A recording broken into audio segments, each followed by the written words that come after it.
Halo Sobat Mediva, bagaimana kabar kalian semua? Semoga sehat lahir batin dan semoga selalu dalam lindungan Allah Subhanahu wa Ta'ala. Amin amin ya robbal alamin. Baik, langsung saja kita ulas.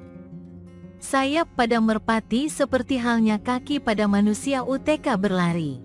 Sayap memang organ yang paling vital bagi burung untuk terbang. Tapi harus juga diingat bahwa sayap digerakkan oleh naluri otak burung. Jadi, kalau masalah cepat atau lambatnya terbang, menurut saya karakter sifat merpati lebih banyak memegang peranan. Yang bisa kita lakukan hanyalah melihat struktur dan konstruksi sayap supaya bisa digunakan secara optimal. Untuk merpati tinggi, ada yang mengatakan bahwa sayap sebaiknya agak cembung ke atas, kewung. Helai lar sayap berbentuk lebar dan membulat di ujungnya. Bentuk yang cembung ini menjadi inspirasi hukum Bernoulli yang diaplikasikan pada bentuk sayap pesawat terbang, agar pesawat bisa terangkat naik. Apakah sayap merpati yang cembung menjamin merpati bisa terbang tinggi? Secara teoritis memang betul, tapi ini juga tergantung merpatinya sendiri. Kalau memang nalurinya menginginkan terbang menuju ke bawah, maka apapun bentuk sayapnya, pasti terbangnya akan pendek juga. Untuk merpati, yang diutamakan adalah kecepatan terbangnya. Tinggi atau pendek tidak menjadi masalah asalkan ia mampu terbang dengan demikian cepat. Yang jelas, ada lebih banyak faktor untuk melihat apakah merpati bisa terbang dengan cepat. Secara umum, lar sayap merpati sebaiknya berjarak rapat, dengan tulangan lidi yang kuat dan lentur. Hal ini berguna agar hasil lompatan yang dihasilkan sayap lebih maksimal. Sehingga tenaga tidak terbuang percuma. Dengan lar yang lebih rapat dan tebal, maka merpati bisa melompat lebih jauh. Sebagai ilustrasi, misalkan merpati dengan sayap yang baik bisa melompat 10 meter sekali kepak, sementara sayap yang jelek hanya bisa menghasilkan 5 mtr sekali kepakannya. Bisa dibayangkan bila jarak 1 kilometer. Merpati dengan sayap bagus hanya butuh 100x kepakan. Sementara merpati DGN sayap yang jelek membutuhkan 200x kepakan, lebih capek. Dengan kata lain, merpati dengan lar sayap yang baik bisa secara maksimal memanfaatkan tenaganya untuk terbang. Untuk merpati, permasalahan bisa lebih kompleks bila kita menginginkan gaya terbang yang full stroke, half stroke, kepakan satu persatu atau cepat, rapid. Apakah gaya terbang pada merpati balap ini berhubungan dengan kecepatannya? Saya sendiri masih bertanya-bertanya. Yang harus diingat, biasanya merpati yang terbangnya lambat, memiliki kecenderungan untuk terbang lebih tinggi dibanding merpati yang terbangnya cepat. Banyak tulisan mengenai wing theory. Kalau yang punya bukunya Born to Win karangan Wim Peter di bab 6 dibahas panjang lebar mengenai wing theory. Lalu di Winning Magazine edisi nomor 122 sampai 127 dibahas Rod Adamas judulnya Flight in Bird and Wing Theory. Kedua pembahasan tersebut mendasarkan teorinya sama, yaitu aerofoil principle, yang juga dipakai untuk desain pesawat terbang yang kemudian diterapkan untuk merpati. Terus terang teorinya agak rumit dan bikin pusing. Ada bermacam gaya terbang merpati dilihat dari stroke, full stroke, mengepak penuh. Ujung-ujung sayap hampir bertemu, setiap sayap bergerak hampir 180, half stroke, kiwir-kiwir, setengah kepakan. Dilihat dari intensitas kepakan, mengepak satu persatu, mengepak cepat, rapid, stroke dan intensitas kepaknya menghasilkan beberapa kombinasi gaya terbang.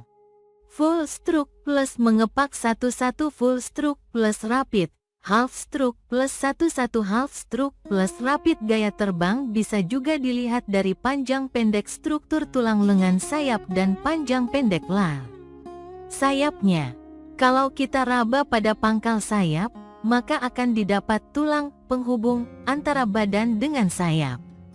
Bentuknya tulang agak kecil, panjang atau pendeknya tulang ini sedikit banyak berpengaruh pada cara terbangnya. 1. Tulang yang panjang memiliki kecenderungan intensitas kepakan yang lebih lambat. Sementara tulang yang lebih pendek memiliki kecenderungan kepakan lebih cepat. 2. Lar sayap yang agak pendek memungkinkan burung terbang full stroke. Sementara lar yang panjang cenderung half stroke, kiwir-kiwir. Kombinasi dari tulang dan lar sayap inilah yang menyebabkan burung memiliki gaya terbang yang berbeda. Tulang panjang, sayap pendek. Gaya terbang 1-1, DGN full stroke. Tulang panjang, sayap panjang, gaya terbang 1-1 dengan half stroke. Yang dijelaskan oleh Van der Selden khususnya yang terkait dengan ukuran, panjang, tulang sayap bagian dalam dan luar. Hanya persoalannya dia menggunakan merpati pos sebagai patokan yang mungkin berbeda dengan merpati. Beberapa pendapatnya, 1. Panjang tulang sayap bagian dalam, bahu, maksimum 6 cm dan harus tebal dan trouser-pin, tulang sayap bagian luar, maksimal 11-11,5 cm. Tulang bahu yang tipis tidak akan mempunyai resistensi. 2. Yang paling penting diperhatikan adalah 4 lar terluar di mana panjangnya antara 12-15 cm. 3. Kalau lar nomor 8 lebih pendek, no. 9 lebih panjang dan nomor 10, paling luar, paling panjang dinilai sebagai bentuk sayap yang jelek.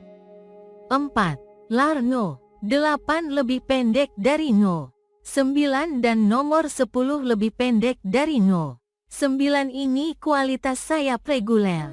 5. Lar nomor 7 jauh lebih pendek dari no. 8 dan no. 8 ini sama panjang DGN lar no. 9 dan 10 ini kualitas sayap bagus. 6. Lar nomor 7 sama DGN no. 8, 9 dan 10, tetapi lar no. 6 jauh lebih pendek ini, super favorite. 7. Kalau bulu sayap dibentangkan, maka bagian bulu luar harus berfungsi ventilasi, tidak boleh menutup rapat. Dia bilang kalau kita jatuhkan kacang, maka akan molos. Yang juga bisa ditambahkan, bulu harus neutral dan seperti berbedak. Ini gunanya untuk memperkecil hambatan saat terjadi gesekan dengan udara waktu terbang. Van der Selden nggak bicara soal style terbang, tapi hanya bentuk sayap yang efisien, speed saja. Di bukunya Rod Adams maupun Wim Peter juga nggak membahas gaya terbang, tetapi lebih fokus pada aerodinamik saja. Selain itu, teori sayap dalam merpati pos lebih fokus pada mencari bentuk sayap yang cocok UTK short, medium, dan long distance. Kalau menurut Bremen, sayap itu dapat diibaratkan seperti skop, sendok pasir. Berapa banyak pasir yang dapat dipindahkan oleh skop tersebut dalam waktu tertentu tergantung dari banyak hal seperti keterampilan, tenaga, bodi, otot, dan lainnya. Sementara bentuk skop, datar atau cekung, hanya salah satu faktor saja. Saya kira struktur sayap dalam merpati juga begitu dalam arti tidak berdiri sendiri. Yang juga penting adalah menilai faktor-faktor yang mengendalikan gerakan sayap seperti otot dan tenaga. Seperti halnya Heisan, saya kira ini juga bisa jadi bahan penelitian yang menarik untuk merpati. Satu hal yang patut dicontoh dari para bule adalah ketekunan mereka untuk mengobservasi dan meneliti seluruh aspek yang terkait dengan merpati secara sistematis dan menuangkannya dalam satu buku tulisan. Bahwa nantinya akan menimbulkan kontroversi itu nggak masalah, justru akan melengkapi hasil penelitian tersebut. Kecepatan terbang dan hambatan speed sama dengan thrust, drag atau daya dorong minus hambatan. Aktor-aktor yang mempengaruhi drag adalah kepadatan medium, dalam hal ini udara. Kecepatan objek yang terbang dibandingkan dengan kecepatan udara, tergantung udara dari depan atau dari belakang, headwind atau tailwind, dan bentuk dari benda yang terbang. Di lapisan udara yang tipis, semakin tinggi, semakin tipis, tekanan udara terhadap benda yang terbang semakin kecil, sehingga burung bisa terbang lebih cepat. Bentuk benda yang pipih, aerodinamais, gesekan dengan udara semakin kecil. Dalam hubungannya dengan bulu nyutra dan berbedak, memang akan memperkecil gesekan dengan udara karena lebih licin. Kalau drag itu sebagian besar adalah faktor lingkungan, alam, yang berada di luar kontrol kita. Sebetulnya yang lebih menarik dikaji adalah faktor apa saja yang mempengaruhi thrust. Tentu thrust akan dipengaruhi oleh kemampuan otot dan tenaga, fuel. Dan untuk yang terbang jarak jauh perlu cadangan tenaga, fat. Tapi saya kira thrust juga dipengaruhi oleh bentuk sayap dan gaya terbang. Yang menjadi pertanyaan adalah bentuk sayap dan gaya terbang yang seperti apa yang dapat memberikan thrust paling maksimum. Semoga bermanfaat dan salam merpati lovers.